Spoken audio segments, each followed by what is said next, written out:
Hi everyone, Bobby Ogilvy, Project Manager and Professional Coach. So today's topic is around how you might develop managers. Um, Maybe there's someone in your organization that you're trying to develop. Maybe it's you coming into an organization and, despite whatever you were hired for, there's some interest, there's some aspiration for you to be developed as a manager. Maybe it's from you, maybe it's from someone else. Um, and in some sense, it's also helping people to transition into management and realize what it takes. Classic problem I'm sure lots of us have seen or heard. Someone is good at their individual role, but managing that role is a different beast, requires a different skill set. So how do you start to get into that? Um, let's talk about that. So first of all, I'll bring up the concept that PMI, Project Management Institute, now uses. They use something called their talent triangle, and the three sides of this triangle, three pieces that come together for this are, yes, there's the technical skills. There's the particular system or precise thing you need to analyze or do or calculate, or some formula or framework or rubric you have to use, yes. But then there's also these leadership and people skills, and there's these business and strategic acumen, right? And you need all pieces of this to, at least in this use case, we're talking about project management, but broadly speaking, yes, there's technical knowledge, there's leadership skills, and there's the business or strategic context it finds itself in, right? That's a good way to think about this. So now that we're talking about management, think of it as like we can teach you management systems, we can teach you aspects of operations, or how you train people, or how you might measure things, or performance, or things like that.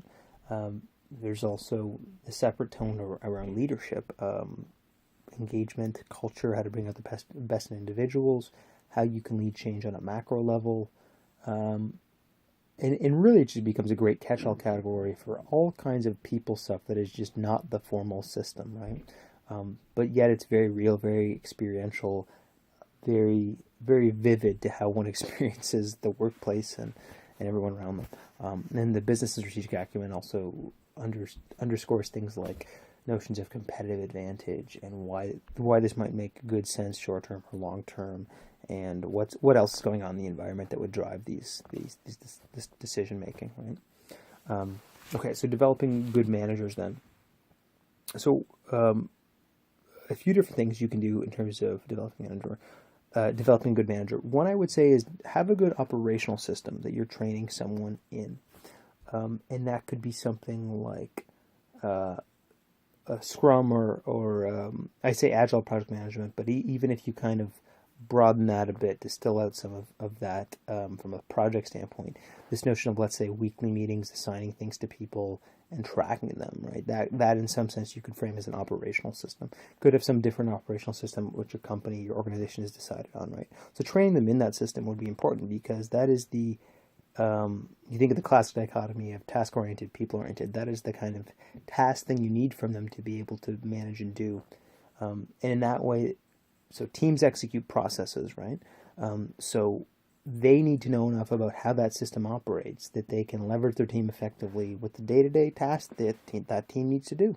And that's what it comes down to. Whatever that operational system is, right? Stand-ups could be good. Maybe something more longer term planned out. Generally, I would say communication tends to help. The more communication, the better.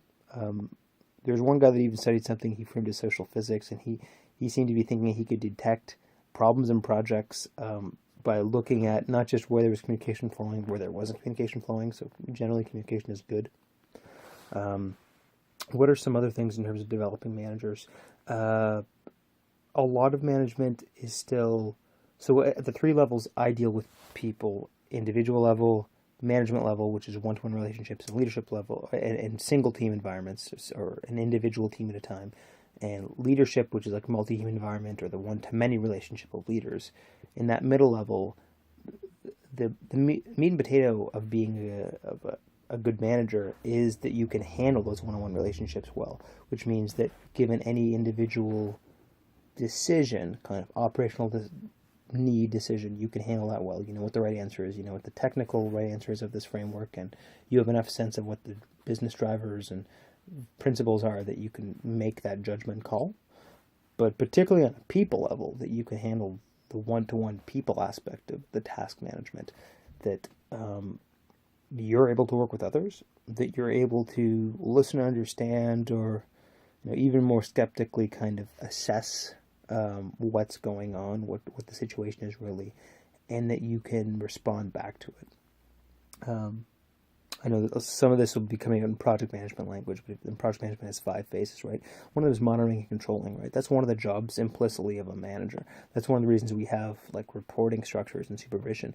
This notion of, okay, someone does, so you told someone to do certain work, they do the work, and you're seeing how it goes, or they're coming to you if they have issues, right? Implicitly, that's part of what a manager does.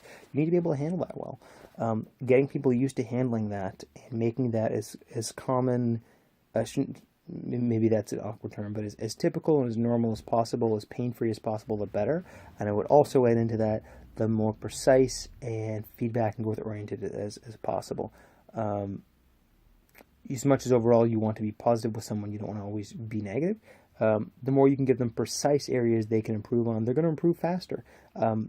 So I wrote an article recently last month, and it was in that particular situation, it was dealing with management, particularly in the context of automation and other stuff that was coming in. And the 4 things managers were trying to now kind of implicitly demand to deal with, and it's better ways to manage their attention, better ways to manage their feedback, which is about learning. There was stuff around visualization, particularly that is a tone of prioritization and getting good big picture thinking. And the last one was about flow, both at an individual and at a team level. So those are all great things you want to be thinking about.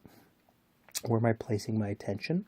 Part of the dichotomy of attention is around how much this person needs to deal with an individual, one individual task at a time, or responding to an individual task where they don't have to spend a lot of effort on, versus to what degree do they need to deeply dive and analyze a topic and really need to be with that topic for longer periods of time. Part of this has to deal with cognition. Part of it has to deal with how long it takes to recoup if we've been distracted. So that's just one of the nods towards attention and how we need to be managing our mind better. So as a manager, you need to be thinking about this. Is this an analyst who I don't need him to be super responsive, responding within 5 minutes or 2 hours, or maybe they're not client facing, but I do at the end of that week or end of that month or whenever you need that level from them. I need them to get me the right answer. I need them to get me the right data so I can make the right answer, right? Versus, oh no, this is a technical customer support person. They need to respond to a customer within, 3 minutes, right? That might be a kind of operational standard that you're setting for them. And in that sense, they're not dealing with big strategy stuff. They just need to be doing their job and responsive, right? Those are very different demands.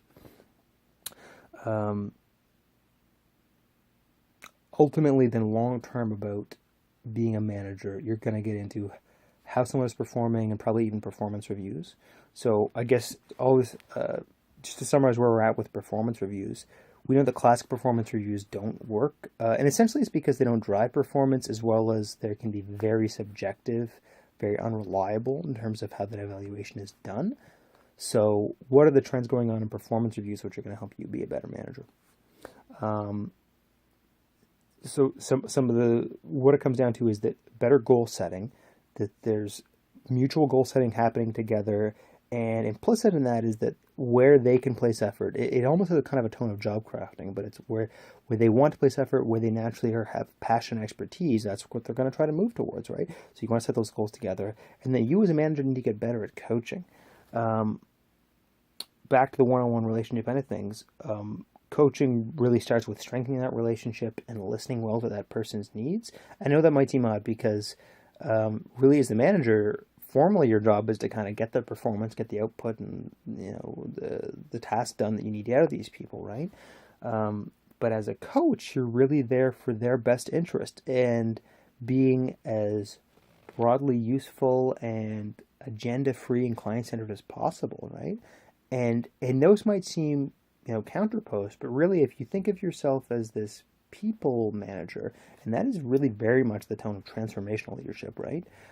So just to recap transformational leadership, and again, this is broad level, so now we're talking about management, transactions, and decisions and operations, but transformational leadership is really saying, well, I'm trying to build this healthy, engaging culture, and I want people to be learning and putting effort in.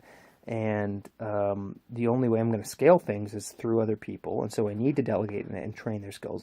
Talent, people are my best asset. So I need to be working through them, and that requires delegation. And then the question is really just to what degree they need transformation, and they're should be constantly training over time and developing over time, versus to what degree can they actually start to take on scope of their own. And it in some sense, it's trying to get you to empower them to take on their own learning and added responsibility over time, right? So back to the one-on-one use case of performance reviews and coaching, right? That's like a microcosm of transformational leadership. What are this person's skills and passions?